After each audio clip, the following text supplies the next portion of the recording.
Have you ever wondered why a man can be so successful in life and completely lost when it comes to relationships? Most people think that once you have success as a man, everything else just follows. Relationships become easy and the woman thing just resorts itself.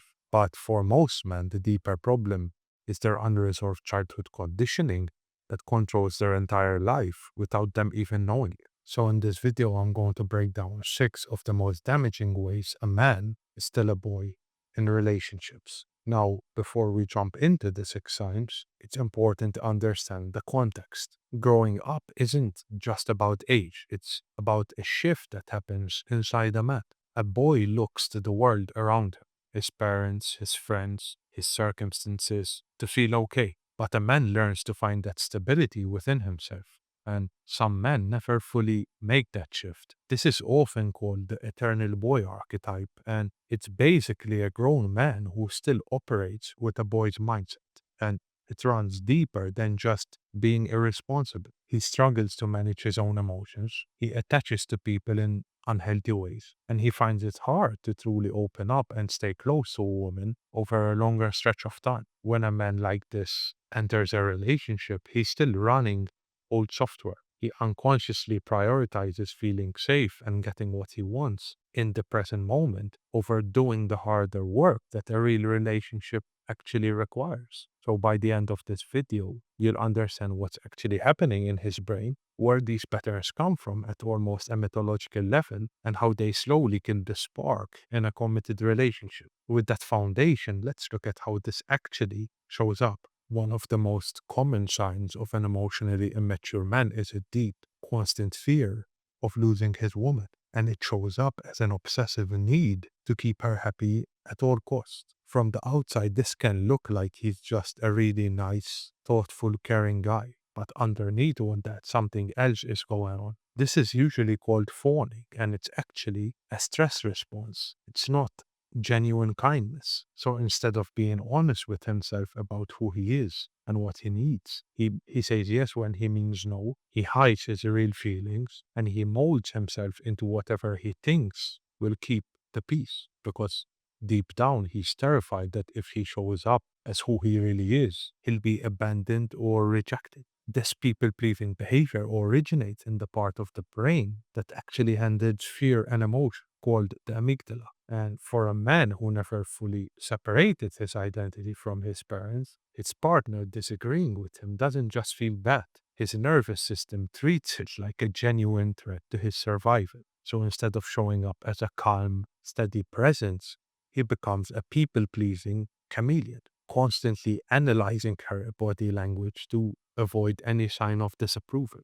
But here's the reality: this behavior isn't about her at all. He's not asking himself, what does this woman need from me? He's asking, how do I stop feeling scared? And because he can't be honest with himself, he can't be honest with her. A man who can't tell his partner a hard truth can't protect her or the relationship. He's choosing his own comfort over the long term health of what they're building.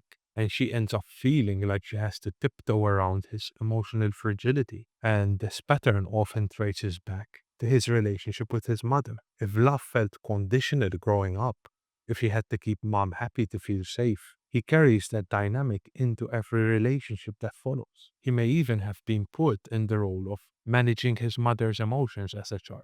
Now, as an adult, he unconsciously replays that role with his woman. He feels responsible for her happiness. He can't separate her feelings from his own. And when his inner world gets overwhelming, he just spills it onto her, dumping his emotional chaos in her lap, hoping she'll somehow save him from his own miseries, just like he once needed his mother to. The very thing he feared most, his behavior almost guarantees. Now, what happens when someone tries to point this out to him? When his partner tries to tell him something isn't working? Well, he can't hear it because the next sign makes that impossible. And the second sign is extreme defensiveness, a reaction to a fragile ego that is typical of the immature masculine. A man who is still a boy has an unstable sense of self worth that is acutely sensitive to anything that feels like criticism. In his mind, feedback isn't an opportunity for growth. It feels like a total rejection of his character.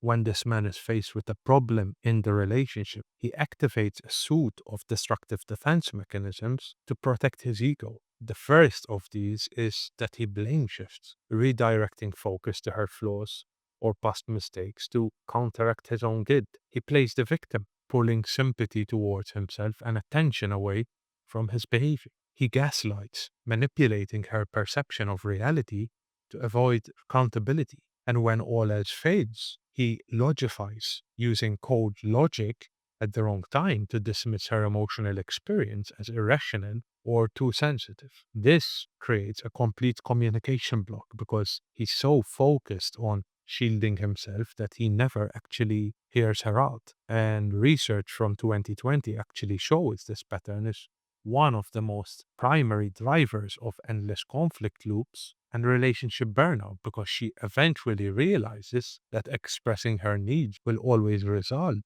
in defensiveness or emotional shutdown. So she just gives up, obviously. His inability to face his own shadow, the darker parts of himself, guarantees that he stays emotionally stunted because maturity requires the painful process of self reflection. It requires admitting to your failures and actually taking full ownership. And a man who can't do those things cannot fundamentally grow. But defensiveness is loud. You can see it, you can feel it. But the next sign is far more subtle. In fact, most people mistake it for being laid back or easygoing, but it's just as destructive. It's called passivity, and passivity tells you immediately that a man has not moved from dependency to agency. You see, in boy psychology, decisions are made for you. In man psychology, you make decisions and own the consequences. The passive man plays dumb to avoid rather than to confront some version of I don't know or I don't care or you decide for yourself. This becomes his default.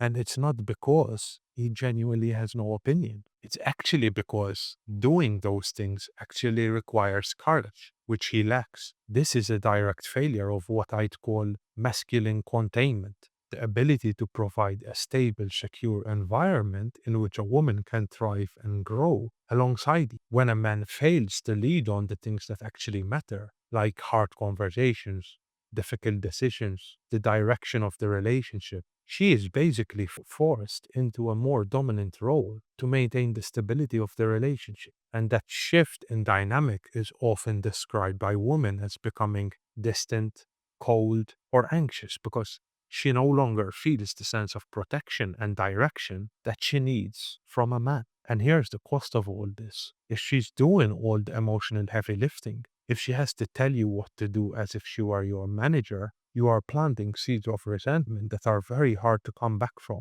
Because a woman cannot sustain respect and attraction for a man she has to look after as if he were her child. Now, the passive man and the comfort seeking man are very closely related because at the root of passivity is almost always the same thing, an addiction to staying comfortable. And that's what the next sign is. It's comfort seeking. You see, the eternal boy archetype is characterized by what I describe as a fear of being caught having to do something hard, something uncomfortable, something that, might end in failure. For this man, comfort isn't just a preference, it's more like a survival strategy because he's avoiding any situation involving stress, limitation, or the threat of unending failure. And this manifests as a kind of temporary life, a permanent state of waiting for real life to actually begin, while refusing to actually engage with and influence the present moment. But you see, a mature man understands that growth lives in discomfort, obviously. He's drawn towards challenge, he familiarizes himself with difficulty, and he treats his own development as an ongoing project. The man who is still a boy does the opposite of that. He retreats into addictive behaviors, video games, social media, substance abuse, procrastination, and the list goes on and on. Anything that numbs the discomfort of development and growth. He actually confuses intensity with intimacy, chasing the high of a new relationship, but withdrawing the moment it requires consistent, unglamorous work. And realistically, this extends to his career and his finances because he hops from job to job, quits when a role actually demands commitment, or avoids working altogether, relying on his parents or his partner for financial support. And while he's comfortable, the relationship around him is quietly dying because a woman cannot build a future with a man who is still auditioning for his own life. Comfort seeking keeps him stuck in place. But the next sign takes it further. It actually breaks the one thing that holds any relationship together. He never keeps his word. You see, maturity is marked by the consistency between intention on the one hand and action on the other. And boyhood is marked by intention that changes with whatever impulse is loudest at any given moment. And a man who cannot keep his word cannot be trusted. And without trust, secure attachment is basically impossible. Think of your word as a gypsy route you've already set. When you commit to something, a date, a task, a promise, whatever it is, right? You've locked in a destination. Your partner has already started driving based on the destination you set. A man child is someone who randomly changes the destination mid drive because he spotted something more appealing without any sort of communication. The other person is now lost, confused, and recalculating. And slowly they stop trusting the GPS altogether. They start navigating on their own terms. This inconsistency shows up in three specific ways. The first is financial infidelity, hiding debts, making impulsive purchases, or conveniently forgetting shared bills to avoid any sort of honest conversation. The second is empty ambition, talking at length about future plans while exerting practically zero effort to build towards them. The third is relational sabotage, making serious commitments like moving in together or marriage, then withdrawing the moment those commitments require actual sacrifice. You see, all three share the same root. He makes grandiose plans, throws himself in for 3 days, then quits the moment immediate results don't appear. He lives in a world of would have, could have, should have, where his failures are always the fault of the system, his boss, or his partner's lack of support. He never looked inwards. He never holds the mirror up to himself. And when a man consistently abandons his role, the relationship adapts. His partner picks up the slack, whether that's managing finances, making decisions, carrying the emotional weight of everything he draws. She stops being his lover and becomes his mother, ironically.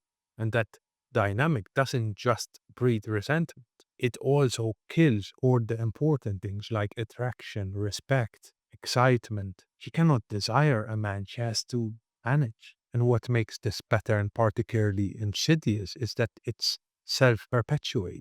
The man who fawns out of fear of losing her creates an environment of inauthenticity that causes her to pull away. That withdrawal triggers his abandonment wounds, which makes him more defensive, more passive, more unreliable, and each sign actually feeds onto the next. Without real transformation, this loop always ends the relationship. He unconsciously destroys the very thing he was too afraid to lose. So there they are. 5 signs that a man is still operating from a boy's emotional blueprint. And what ties all 5 together is the same thread we started with.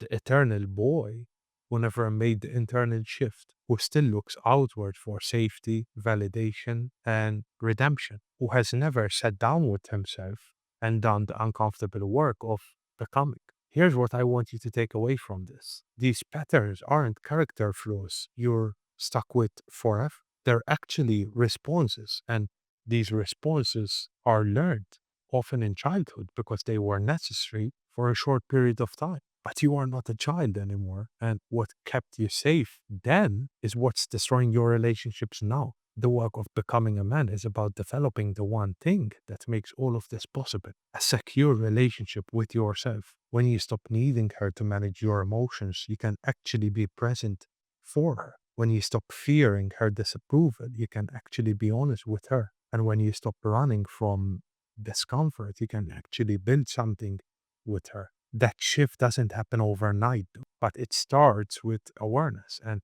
if you've made it to the end of this video, you already have more of it than most men ever would. If this hit home and you want to go deeper, I'd encourage you to share this with someone who needs to hear it. And if you're serious about doing this work, you can book a free connection call by clicking the link below. And as always, thank you for listening, and I'll see you in the next one. Take care.